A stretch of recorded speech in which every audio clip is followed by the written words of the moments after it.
Working as a Canadian border officer, a car with Ohio plates rolled up. The driver handed me his license like that was enough. When I asked for his passport, he grew red-faced. Why would I need that? I'm just going to Canada, not a foreign country. He jabbed at his glovebox map. Look, it's right above my country. Same continent, same thing.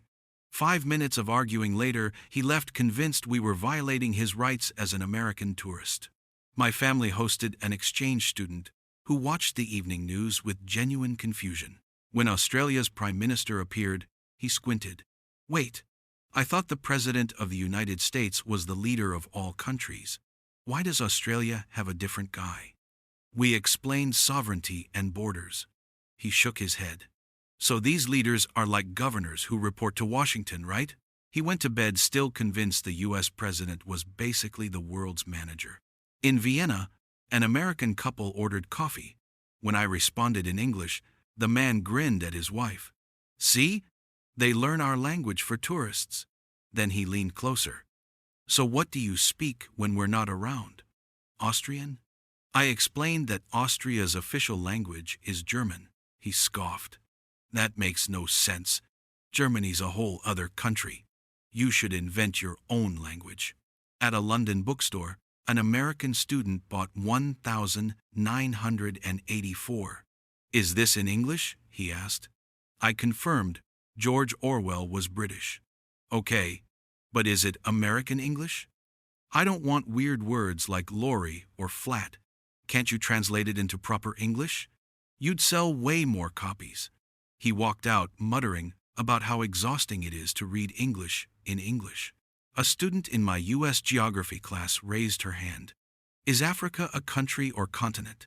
I hear about Nigeria and Egypt, but then people just say Africa like it's one place. I carefully explained, Africa has 54 countries. She blinked in shock. Wow! They should advertise that more. It's confusing for us. Planning his European trip, my coworker announced, I'll drive through England, London, then Edinburgh, then Belfast. I gently noted those were 3 different countries. He frowned. No, same island, same queen, all England. You're just being picky with names. He bought one England guidebook, certain it covered everything. At my call center, an American vacationing in Italy called. Furious his laptop wouldn't connect to the internet. After troubleshooting, I discovered he was trying to reach his home Wi-Fi in Arizona. I explained Wi-Fi has limited range. He exploded. What do you mean? It's the World Wide Web. It should work everywhere. False advertising.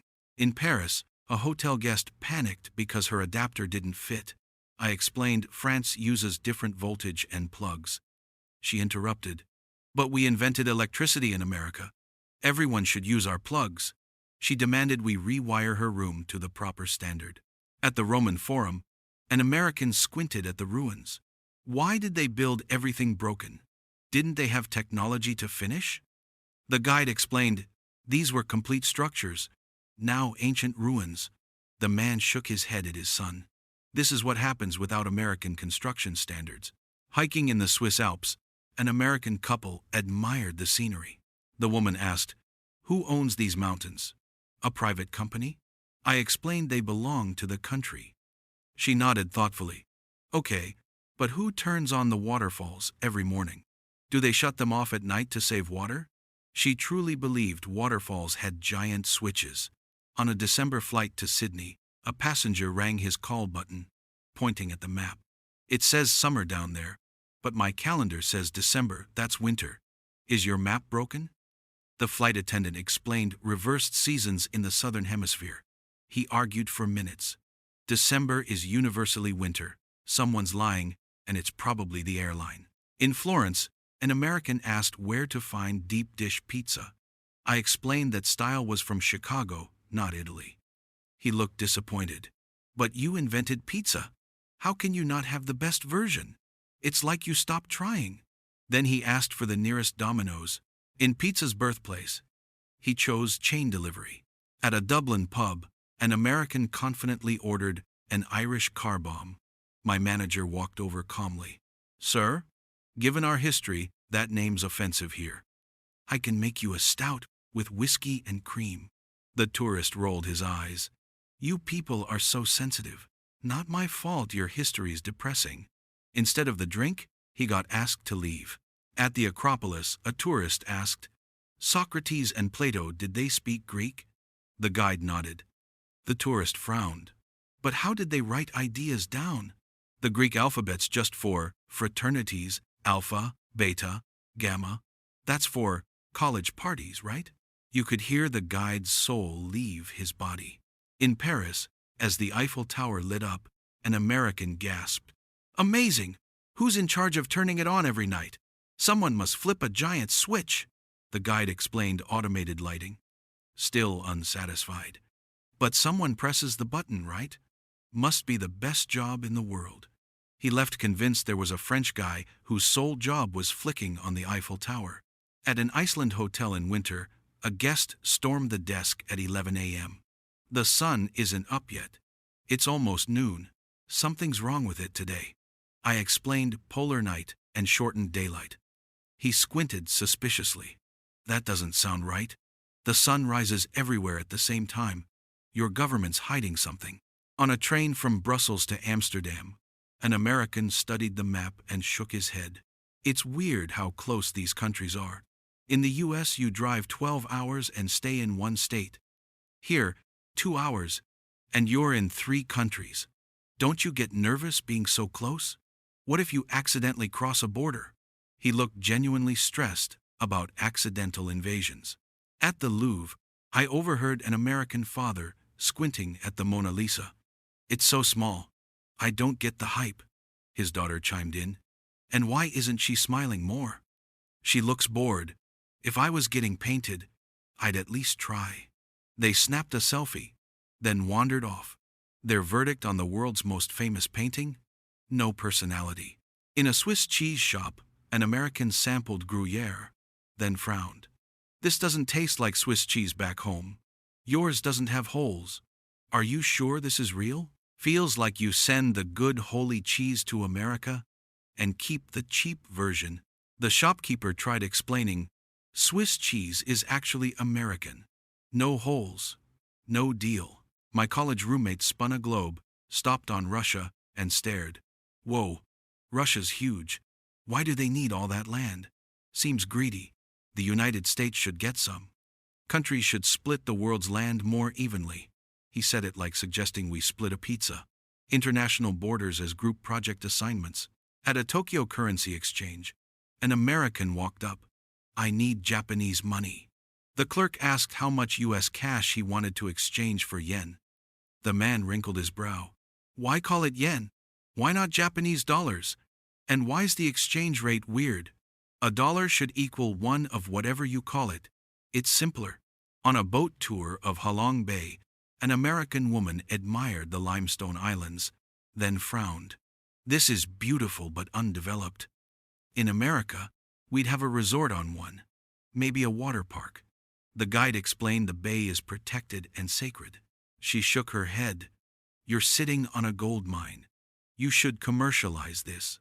While backpacking, I met an American convinced soccer only got popular thanks to the US. It's cool the world's finally getting into it.